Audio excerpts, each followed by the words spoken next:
अस्सलाम वालेकुम स्टूडेंट्स। आज आप लोगों के जो केमिस्ट्री का टेस्ट था उसकी डिस्कशन है आपके पास, ठीक है। टोटल आपके पास 10 एमसीक्यूज थे और उसको आपने अटेम्प्ट करना था। तो फर्स्ट एमसीक्यूज आपके पास क्या था? फर्स्ट एमसीक्यूज आपके पास the molecule of ethane possess which hybridisation.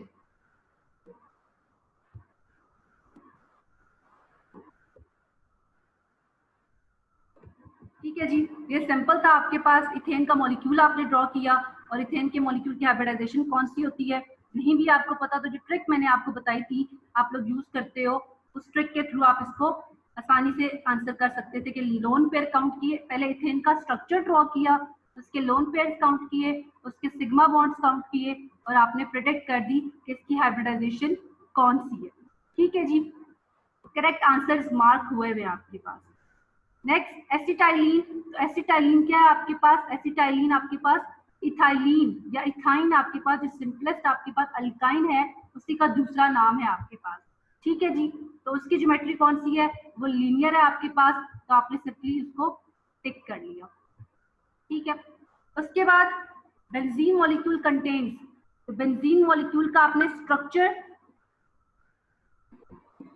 Benzene molecule का आपने स्ट्रक्चर देखा हुआ है कि जिसको आप लोग क्या करते हो, आप लोग हेक्सागोनल स्ट्रक्चर ड्रॉ करते हो और उसमें फिर आप लोग अल्टरनेट सिंगल और डबल बॉन्ड्स को मेंशन करते हो। ठीक है जी, तो वो आपके पास क्या था? वो आपके पास बेंजीन का स्ट्रक्चर था।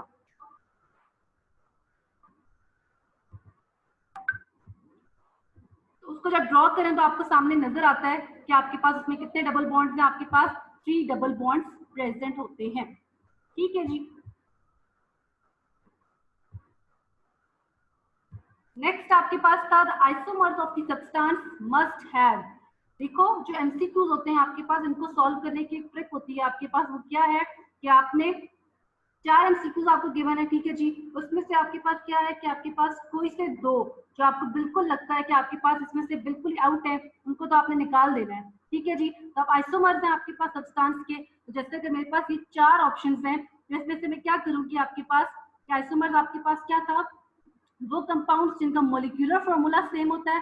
पहले सिंपल इसकी डेफिनेशन देखी आपने, ठीक है जी, कि मॉलिक्यूलर फॉर्मूला सेम लेकिन स्ट्रक्चरल फॉर्मूला डिफरेंट। तो ये आपके पास स्ट्रक्चरल फॉर्मूला वाला तो ऑप्शन डिलीट हो गया, पहले निकल गया आपके पास। फिर आपने पढ़ा था कि जो आइसोमर्स होते हैं आपके पास उनकी डिफरेंट फिजिकल और केमिकल प्रॉपर्टीज होती हैं आपके पास। ठीक है जी, ये पॉइंट पे ओमिट हो गया। देन आपके पास आप थर्ड पॉइंट पे आए कि सेम फंक्शनल ग्रुप्स। तो ऐसा नहीं होता कि आइसोमर्स का जो फंक्शनल ग्रुप्स है आपके पास वो सेम रहे, वो डिफरेंट होता है ऑलमोस्ट सबका। ठीक है जी, क्योंकि इसी तरह आपने पढ़ा हुआ ना फंक्शनल ग्रुप आइसोमेरिज्म, जिसमें क्या था कि फंक्शनल ग्रुप डिफर करता है आपके पास। ठीक है जी, लेकिन जो मॉलिक्यूलर वेट होता है उनका वो आपके पास सेम रहता है। क्यों सेम रहता है? क्योंकि हमने कहा था मॉलिक्यूलर फॉर्मूला सेम है। मॉलिक्यूलर फॉर्मूला सेम होने का मतलब क्या है कि उसमें एटम्स जितने भी हैं वो सेम है। कार्बन है एक में तो दूसरे में भी कार्बन है, और कार्बन का मास दोनों में 12 ही रहेगा आपके पास। ठीक है जी, तो इसलिए आइसोमर्स का ऑप्शन नंबर सी आंसर था करेक्ट आपके पास। इसी तरह नेक्स्ट देखें आपके पास ethanol and dimethyl ether are best considered. ठीक है जी, वो आपसे बेस्ट कंसिडर्ड पूछ रहा है कि इसमें से वो कौन सा ऑप्शन है आपके पास जिसमें वो बेस्ट कंसिडर में लाई करते हैं आपके पास। ठीक है जी, तो एनेंशियोमर्स क्या थे? एनेंशियोमर्स आपके पास क्या है? जो आपके पास ऑप्टिकल आइसोमर्स होते हैं उसका दूसरा नाम एनेंशियोमर्स है आपके पास। ठीक है, आप सिंपली क्या करो, इथेनॉल डाइमिथाइल ईथर का स्ट्रक्चर ड्रॉ करो और देखते ही आपको पता चल जाएगा ये क्या है, स्ट्रक्चरल आइसोमर्स हैं। आपने इसको इसमें पढ़ा भी हुआ है। ठीक है जी, स्टीरियो आइसोमर नहीं हो सकते क्योंकि स्टीरियो आइसोमर आपने उसमें पढ़ा था कि आपके पास क्या है, स्टीरियो आइसोमेरिज्म के लिए आपके पास उसकी ज्योमेट्री सिस और ट्रांस का होना जरूरी होता है आपके पास। ठीक है जी, नेक्स्ट आपके पास क्या है? सिंपल है ये भी, एल्कीन्स शो ज्योमेट्रिकल आइसोमर्स। तो इसकी रीजन हमने पढ़ी थी ना कि एल्कीन्स क्यों ज्योमेट्रिकल आइसोमरिज्म शो करते हैं, due to the restricted rotation around the double bond. ठीक है, ऑलमोस्ट एमसीक्यूज आप सब बच्चों के करेक्ट थे। सिर्फ आपके पास जो था क्वेश्चन, एक लॉन्ग क्वेश्चन था आपके पास मैकेनिज्म वाला, उसमें थोड़े बच्चों ने प्रॉब्लम की। शॉर्ट क्वेश्चन भी ऑलमोस्ट सब बच्चों के जो मैंने थोड़ा बहुत देखा था ठीक थी। ठीक है, ओके। नेक्स्ट है आपके पास 7th one, a molecule is said to be chiral. तो कायरल के जो प्रॉपर्टीज आपने पढ़ी थी वो सारी आप देखें, तो इसमें देखिए कायरलिटी के 3 पॉइंट्स पढ़े थे ना आपने, कि कायरलिटी में क्या होता है, एक एसिमेट्रिक कार्बन का होना जरूरी है। वो ऑप्शन आ रहा है किसी में? नहीं। सेकंड आपने पढ़ा था कि वो लैक करता है प्लेन ऑफ सिमेट्री, बट यहाँ पे वो कंटेन कर रहा है, तो ये भी रॉन्ग होगा। थर्ड ऑप्शन था कि हमने कहा था it can not be super impose on its mirror image, कि कायरल मॉलिक्यूल के पास non super imposable mirror images होती हैं, तो this option was correct. Okay, अब एमसीक्यूज नंबर 8, इसमें कुछ स्टूडेंट्स ने कहा था कि उन्हें प्रॉब्लम आ रही थी। देखें ये आपके पास क्या है, वो पूछ रहा है कि इस स्टेटमेंट्स में से जो आपको गिवन है, कौन सी statement regarding chiral compounds incorrect है, फॉल्स है। ठीक है जी, अब कायरल कंपाउंड्स कौन से हैं? कायरलिटी के वो 3 पॉइंट्स आपके जहन में आ गए। ठीक है, एसिमेट्रिक कार्बन का होना, non super imposable mirror images का होना, और प्लेन ऑफ सिमेट्री का एब्सेंट होना। अब देखिए, जब मैंने आपको कायरलिटी का टॉपिक पढ़ाया था, तो कायरलिटी के बाद ही मैंने आपको पढ़ाया था ऑप्टिकल एक्टिविटी और फिर ऑप्टिकल आइसोमेरिज्म। तो इसका मतलब ये हुआ कि जो ऑप्टिकल एक्टिविटी है और ऑप्टिकल आइसोमेरिज्म है, वो कायरलिटी से रिलेट करता है। ठीक है जी, कि कायरल कंपाउंड्स, आप हमने कहा था ना कि मोस्टली जो कायरल कंपाउंड्स होते हैं वो ऑप्टिकल एक्टिविटी भी देते हैं। ठीक है जी, तो जो ऑप्टिकल एक्टिविटी की प्रॉपर्टीज होंगी वो आपके पास कायरल भी शो कर रहा होगा। तो देखो, अब rotate the plane of polarised light, तो ये तो रोटेट करते हैं ना, हमने कहा था mostly chiral compounds give optical activity, तो ऑप्टिकल एक्टिविटी में तो होती है रोटेशन है लाइट की, तो this is correct. Second, exist as enantiomers, तो एनेंशियोमर्स क्या है, ऑप्टिकल आइसोमर्स का दूसरा नाम है, तो ये भी करेक्ट हो गई। तीसरी है can be detected by polarimeter, तो क्योंकि ऑप्टिकल एक्टिविटी को मेजर या पोलैरीमीटर से करते हो, तो ये भी करेक्ट हो गई। This statement is incorrect, have cis and trans isomers, कि आपके पास जो कायरल कंपाउंड्स हैं वो आपके पास एग्जिस्ट करते हैं सिस और ट्रांस में, लेकिन ज्यादातर जो सिस और ट्रांस का फिनोमेना है आपके पास, ये हम किसके लिए डिस्कस करते हैं आपके पास, ये हम लोग अल्कीन्स में डिस्कस करते हैं आपके पास, क्योंकि हमने कहा था कि वहां पे rotation of double bond restrict हो जाती है। ठीक है जी, और दूसरा हम लोगों ने कहा था कि हम लोग साइक्लो अल्केन्स के लिए करते हैं, तो ये ऑप्शन आपका इनकरेक्ट। ठीक है जी, ओके। इसी तरह नेक्स्ट क्यूज नंबर 9 में भी कुछ स्टूडेंट्स को थी प्रॉब्लम। 9 वाला देखें, वो क्या पूछ रहा है आपसे, कैन ऑप्टिकली एक्टिव कंपाउंड, ठीक है जी, optically active compound in following statement में से क्या ज्यादा सुटेबल हो सकता है, कौन सा आंसर सुटेबल। देखो एमसीक्यूज में आपके पास ना दो तो आपके पास बिल्कुल होते हैं ऑप्शंस कि जो आ ही नहीं रहते आंसर में, ठीक है, एग्जैक्टली आपके पास इररेलेवेंट है उसमें। दो कोई ऑप्शंस होते हैं कि जो बहुत ही क्लोज होते हैं, और उनमें से भी एक आपके पास राइट ऑप्शन होता है। अब ये देखिए, optically active compound must contain at least 4 carbon. No, optically active तो हमने कहा था कि एटलीस्ट कार्बन हो एसिमेट्रिक, जिसके साथ 4 डिफरेंट कंपाउंड्स अटैच हुए हों। ठीक है जी, तो ये आपके पास इनकरेक्ट। सी वाला देखिए, must always contain an asymmetric carbon atom. ठीक है जी, तो ये भी आपके पास एक करेक्ट ऑप्शन है। क्यों? क्योंकि हमने कहा था ना कि ऑप्टिकली एक्टिव कंपाउंड से पहले कायरलिटी पढ़ा है, तो मोस्टली हम कहते हैं जी कायरल कंपाउंड्स को ऑप्टिकल एक्टिव होना चाहिए। ये थोड़ा बहुत करेक्ट लग रहा है। ओके, डी वाला देखिए, इन सोल्यूशन, कि जब हमारे पास जो हमारा कंपाउंड है उसकी अगर हम सोल्यूशन बनाते हैं, तो ऑलवेज उसे नेगेटिव रीडिंग देनी है पोलैरीमीटर से डिटेक्ट करें। तो जरूरी नहीं है, पोलैरीमीटर में जब हम सोल्यूशन को रखते हैं ऑप्टिकल एक्टिव कंपाउंड की, तो आपने देखा था कि या तो वो लाइट को राइट की तरफ रोटेट करता है या लाइट को लेफ्ट की तरफ रोटेट करता है, तो दोनों रीडिंग्स आ रही थी आपके पास। ठीक है, ये भी आपके पास टोटली निकल गया। अब इसको देखें सेकंड वाले को, कि ऑप्टिकली एक्टिव कंपाउंड वो कंपाउंड है जी when in solution rotate the plane of polarised light, और इसको मैंने किया हुआ करेक्ट। सी वाले को क्यों नहीं किया? क्योंकि सी वाला आपके पास क्या था, वो एसिमेट्रिक ज्यादा कायरलिटी को एक्सप्लेन कर रहे हैं, और ये क्योंकि देखिए डेफिनेशन में आ रहा है ना ऑप्टिकली एक्टिव कंपाउंड और ऑप्टिक रिलेटेड टू लाइट। ठीक है जी, तो यहाँ पे आपके पास ये वाला ऑप्शन करेक्ट है कि जो ऑप्टिकली एक्टिव कंपाउंड होगा, एक्टिव होगा, वो सोल्यूशन में जब प्रेजेंट होगा आपके पास, तो लाइट को रोटेट करेगा। This option is most suitable. ठीक है जी, and third last MCQs, plane polarised light is affected by, तो ये सिंपल आपके पास कि आप लोगों ने कायरल मॉलिक्यूल्स को सिलेक्ट करना था इसमें, क्योंकि बाकी आप लोगों ने इसमें से कोई ऑप्शन स्टडी नहीं किया इसके लिए। ठीक है जी, तो this was your MCQs. Next आपके पास था शॉर्ट क्वेश्चंस। ठीक है जी, अब शॉर्ट क्वेश्चंस को अटेम्प्ट करते वक्त जो आपका लाइक सेकेंड ईयर की जो आपके पास ऑर्गेनिक केमिस्ट्री है आपके पास, ठीक है, इसमें आप लोगों ने क्या करना होता है, अपने आंसर्स को आप लोगों ने कंप्लीट आपका हो, ठीक है जी, ब्रीफ आंसर भी करना है आपने, लेकिन वो कॉम्प्रिहेंसिव भी हो आपके पास। ठीक है जी, कंप्लीट भी हो, कॉम्प्रिहेंसिव भी हो और आपके पास छोटा भी हो आपके पास, इस तरह से अटेम्प्ट करना है आपने। ठीक है, तो देखें सिस ट्रांस आइसोमेरिज्म सिंपल है। सिस की डेफिनेशन, ट्रांस की डेफिनेशन, मतलब पहले तो आप सिस ट्रांस आइसोमेरिज्म में आपके पास क्या है, ज्योमेट्रिकल आइसोमेरिज्म ना। ठीक है जी, तो आप इसको उसकी डेफिनेशन, ज्योमेट्रिकल आइसोमेरिज्म की पहले डेफिनेशन लिखोगे, फिर सिस आइसोमेरिज्म की अलग से, ट्रांस आइसोमेरिज्म की अलग से, और सिंपली दोनों की एक एक एग्जांपल लिख दोगे। ठीक है जी, एटलीस्ट वन एग्जांपल तो आपने लाजमी लिखनी है। ठीक है जी, without example your answer is incomplete. ठीक है, next, why alkanes are relatively chemically inert, तो ये सिंपल शॉर्ट क्वेश्चन था जो मैंने आपको मार्क भी करवाया था। वो दो रीजन थे आपके, इनर्टनेस ऑफ सिग्मा बॉन्ड और दूसरा आपके पास नॉन पोलर नेचर। ठीक है जी, सिग्मा बॉन्ड की, तो वो रीजन था इसके लिए। उसका तो पूरा शॉर्ट क्वेश्चन आपके पास मौजूद है आपके पास टॉपिक में, तो उसको एज इट इज उठा के आपने लर्न करना था, राइट करना था।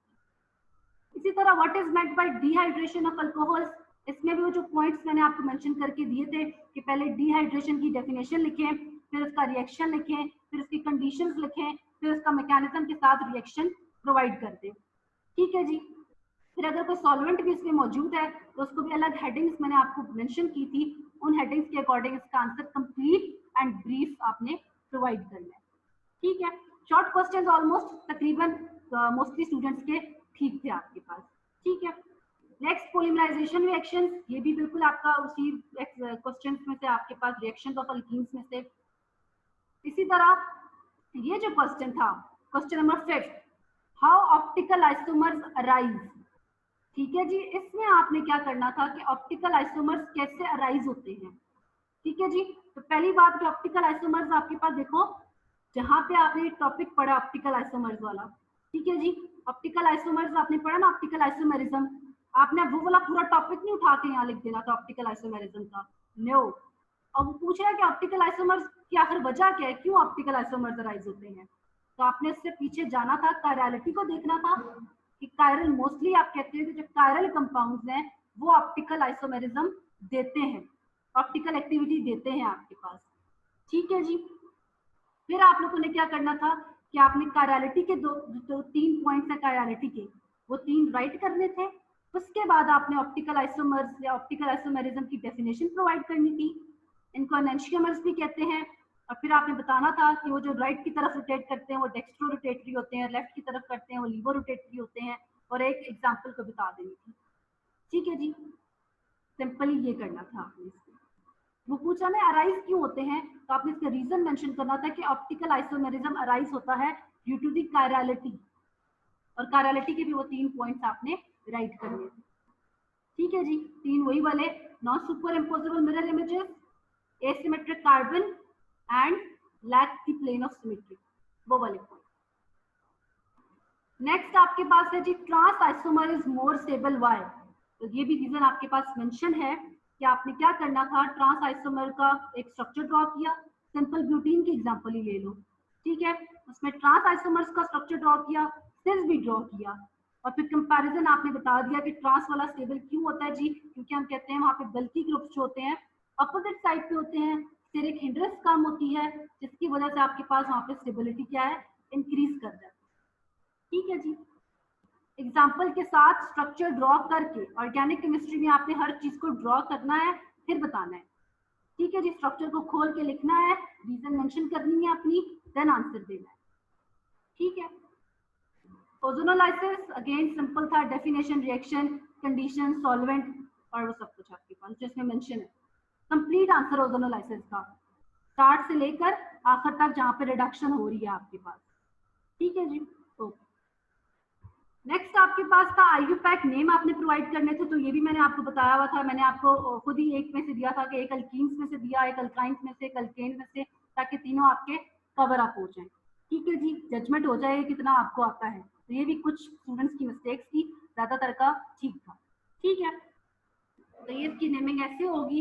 ये क्यों ऐसे मैंने यहाँ से स्टार्ट क्यों किया, क्योंकि हमने कहा था जब किसी कंपाउंड में डबल और ट्रिपल बॉन्ड दोनों एट अ टाइम प्रेजेंट हो तो हम प्रेफरेंस डबल बॉन्ड को देते हैं, इसलिए मैंने राइट साइड से नंबरिंग स्टार्ट की। ठीक है जी, और यहाँ पे आपके पास देखें मैंने नंबरिंग यहाँ से क्यों नहीं स्टार्ट की, यहाँ से क्यों की है, यहाँ से इसलिए किया बिकॉज यहाँ से जब मैं स्टार्ट कर रही हूँ तो देखिए मेरा डबल बॉन्ड जो है वो कहाँ पे, यहाँ प्रेफरेंस में आ रहा है आपके पास। ठीक है, इसलिए मैंने यहाँ से नंबरिंग स्टार्ट की है। अगर मैं यहाँ से कर रही थी तब भी थर्ड पोजीशन ही आ रही थी, लेकिन मेरे पास लॉन्ग चेन ही बन रही थी आपके पास। ठीक है, नहीं इस तरह से बन जाती है आपके पास, आप इस तरह स्ट्रेट भी कर सकते हैं, क्योंकि अगर स्ट्रेट से भी करें तब भी थर्ड पोजीशन आ रहा है, इस तरह से करें तब भी थर्ड पोजीशन आ रही है। ठीक है जी, स्ट्रेट भी कर सकते हैं, इस तरह से भी कर सकते हैं, दोनों तरीकों से कर सकते हैं। ठीक है, और दिस वन ये ऐसे आपने करना था। ठीक है, ओके।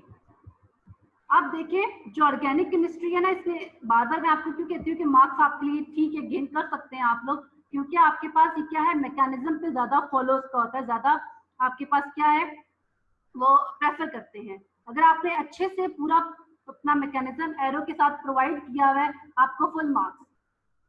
ठीक है जी, तो पहला क्वेश्चन देखिए, लॉन्ग आपके पास क्या था, define and explain structural isomerism. तो ये पूरा आपका स्ट्रक्चरल आइसोमेरिज्म वाला टॉपिक इसमें आपने राइट करना था विद वन एग्जांपल। एग्जांपल हर किसी के साथ एटलीस्ट एक तो देनी है, लेकिन अगर ज्यादा अच्छे मार्क्स गेन करने हैं क्योंकि लॉन्ग क्वेश्चन है तो 2 जो आपको प्रोवाइड की गई हैं आप दोनों एग्जांपल्स राइट करो। ठीक है जी, बहुत कुछ स्टूडेंट को कोई प्रॉब्लम होता है, कहता है कि उसको लाइक होता है ना अपना, हर स्टूडेंट का अपना अपना लेवल है। ठीक है जी, लेकिन अच्छे स्टूडेंट्स 2 एग्जांपल्स करेंगे और जो नॉर्मल स्टूडेंट है वो 1 एग्जांपल करेगा।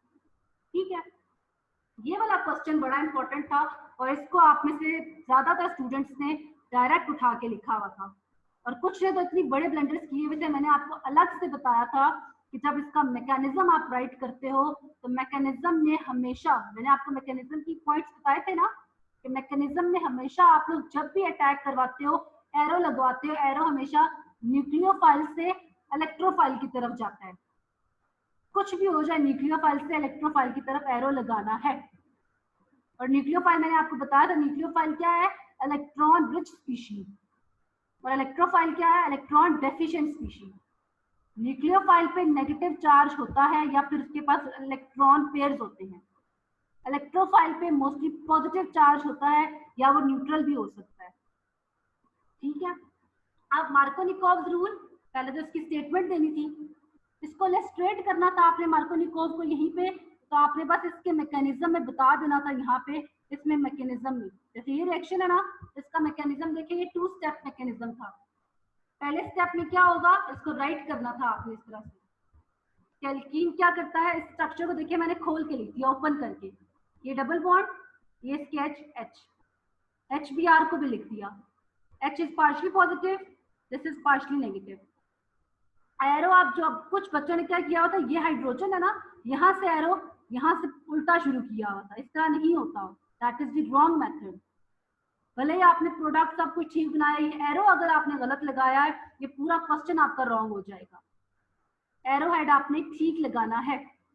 एरो हेड क्या है, ये जो पाई इलेक्ट्रॉन्स हैं ये एज अ न्यूक्लियोफाइल एक्ट करते हैं और ये न्यूक्लियोफाइल अटैक करता है इस इलेक्ट्रोफिलिक सेंटर पे।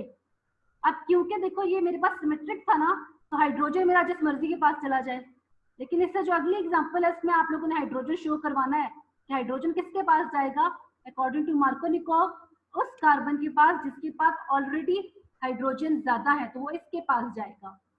इसके पास तो हाइड्रोजन चला गया ना और ये बॉन्ड टूट गया, तो पीछे जो 7 वाला कार्बन है उसमें पॉजिटिव चार्ज आके कार्बोकेटाइन, ये देखिए यहाँ पे, इसको देखिए, ये pi electron as a nucleophile act कर रहे हैं, हाइड्रोजन प्रोटॉन पे एक्ट किया, ये वाला बॉन्ड टूट गया, इलेक्ट्रॉन पेयर इसके पास, ये ब्रोमीन नेगेटिव चार्ज के साथ। पहले पार्शियल था, अब बॉन्ड टूटा है तो उसके बाद इलेक्ट्रॉन पेयर और आ गया, तो ये नेगेटिव चार्ज हो गया। ये हाइड्रोजन इसके पास गया, ये CH3 हो गया। तो जो पिछला कार्बन था, क्योंकि ये तो बॉन्ड टूट गया ना, ये इलेक्ट्रॉन लेके चला गया, तो पिछले के पास डेफिशिएंट हो गया, 3 बॉन्ड उसने बनाए हुए हैं, एक की कमी है, दैट्स व्हाई पॉजिटिव चार्ज। तो अब ये मेरे पास क्या बना हुआ है, कार्बोकेटाइन है। और कौन सा कार्बोकेटाइन है? Primary carbocation. क्यों प्राइमरी?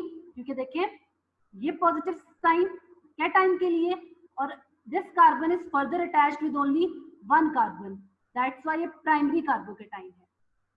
नेक्स्ट स्टेप में आपने बताना था कि आपके पास, अब देखिए अगेन एरोहेड, मैकेनिज्म लिखना था आपने, डायरेक्ट प्रोडक्ट नहीं बताने थे। मैंने पॉइंट मेंशन इसलिए किया था मैकेनिज्म लिखें, और अदरवाइज अगर जरूरी नहीं है क्वेश्चन में वो पूछे कि मैकेनिज्म लिखें, आपने फिर भी लिखना होता है mechanism. Organic chemistry without mechanism वो आपके पास मार्क्स आपको नहीं मिलने उसके, ठीक है।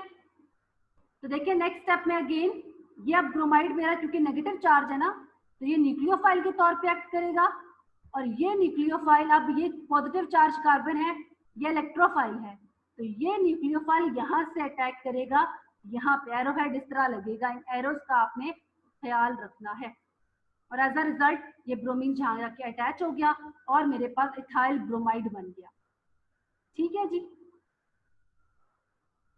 इसी तरह नेक्स्ट वाला देखिए, आपके पास ये मैकेनिज्म स्टेटमेंट्स आपने लिखनी है जैसे पहले में लिखी है, बिल्कुल एज इट इज स्टेटमेंट, और इसका मैकेनिज्म ऐसे आपने राइट करना था। ये देखिए अब इसमें मार्क हुई क्योंकि अनसिमेट्रिकल एल्कीन है ना, अनसिमेट्रिकल एल्कीन का मतलब कि जो डबल बॉन्ड है, ये डबल बॉन्ड इसके गिर्द जो कार्बन है, एक कार्बन के साथ देखिए यहाँ पे हाइड्रोजन लगे हुए हैं, इस कार्बन के साथ देखिए आपके पास 2 ग्रुप्स लगे हुए हैं, अनसिमेट्री, ठीक है। अब जब यहाँ पे ये pi bond, pi electrons as a nucleophile act करेंगे, तो मेरा अकॉर्डिंग टू मार्कोनिकोव हाइड्रोजन कहाँ जाएगा? उस कार्बन के पास जिसके पास हाइड्रोजन ऑलरेडी ज्यादा है, तो हाइड्रोजन यहाँ आएगा, ठीक है जी। तो देखिए वो नेक्स्ट स्टेप में CH3 मेरे पास हाइड्रोजन यहाँ आ रहे हैं, और जो पिछला कार्बन है क्योंकि ये बॉन्ड तो टूट गया आपके पास, इस कार्बन के पास इलेक्ट्रॉन की डेफिशिएंसी, एज अ रिजल्ट इस पे पॉजिटिव चार्ज, पॉजिटिव चार्ज, ठीक है। अब ये कौन सा कैटाइन है? टर्शरी कैटाइन है, टर्शरी कार्बोकैटाइन। क्यों टर्शरी है? क्योंकि carbon is directly attached with 3 carbon, ठीक है जी। तो आपने, क्योंकि यहाँ पे 2 पॉसिबिलिटीज, मैंने जो आपको ये लेक्चर दिया था, 2 पॉसिबिलिटीज निकलती हैं कि अगर मार्कोनिकोव के साथ करें तो मेरे पास टर्शरी कार्बोकैटाइन बनता है, लेकिन अगर मार्कोनिकोव रूल के अकॉर्डिंग ना करें तो वो मेरे पास सेकेंडरी बनता है। तो आपने दोनों पॉसिबिलिटीज नहीं बतानी अनलेस कि वो पूछे आपसे। मैंने आपसे पूछा था क्वेश्चन कि मुझे वो इलस्ट्रेशन दें, illustrate the Markovnikov rule in the following example, तो इसमें आपने मार्कोनिकोव के अकॉर्डिंग यही वाला कैटाइन बनाना है आपने, जो बना हुआ है आपके पास टर्शरी कार्बोकैटाइन, ठीक है। और नेक्स्ट स्टेप में फिर ये देखें ब्रोमाइड अगेन न्यूक्लियोफाइल है, हमेशा जब भी एरो लगाना है आपने मैकेनिज्म के लिए, तो नेगेटिव से पॉजिटिव की तरफ एरो हेड जाएगा आपका, ठीक है जी। इस पॉइंट को आपने क्लियर कर लेना है आपने, और इसको माइंड में बिठाना है आप, ठीक है जी। तो नेक्स्ट देखें, ये न्यूक्लियोफाइल इस पे अटैक करेगा, और एज अ रिजल्ट आपके पास आपकी अल्काइल हैलाइड बन जाएगी, जिसको आप IUPAC के अकॉर्डिंग नाम दे सकते हैं कि लॉन्गेस्ट चेन सेलेक्ट की, 2 पोजीशन पे क्लोरो लगा हुआ है, और ये ब्रोमो है तो आपने ब्रोमो लिखना था यहाँ पे, 2 ब्रोमो 2 मिथाइल प्रोपेन, ये क्लोरो नहीं है, ये ब्रोमो है क्योंकि ब्रोमीन लगा हुआ है, this is 2 bromo 2 methyl propane, ठीक है जी। तो ये आपका लेक्चर था, that's all, and thank you students, and अल्लाह हाफिज़।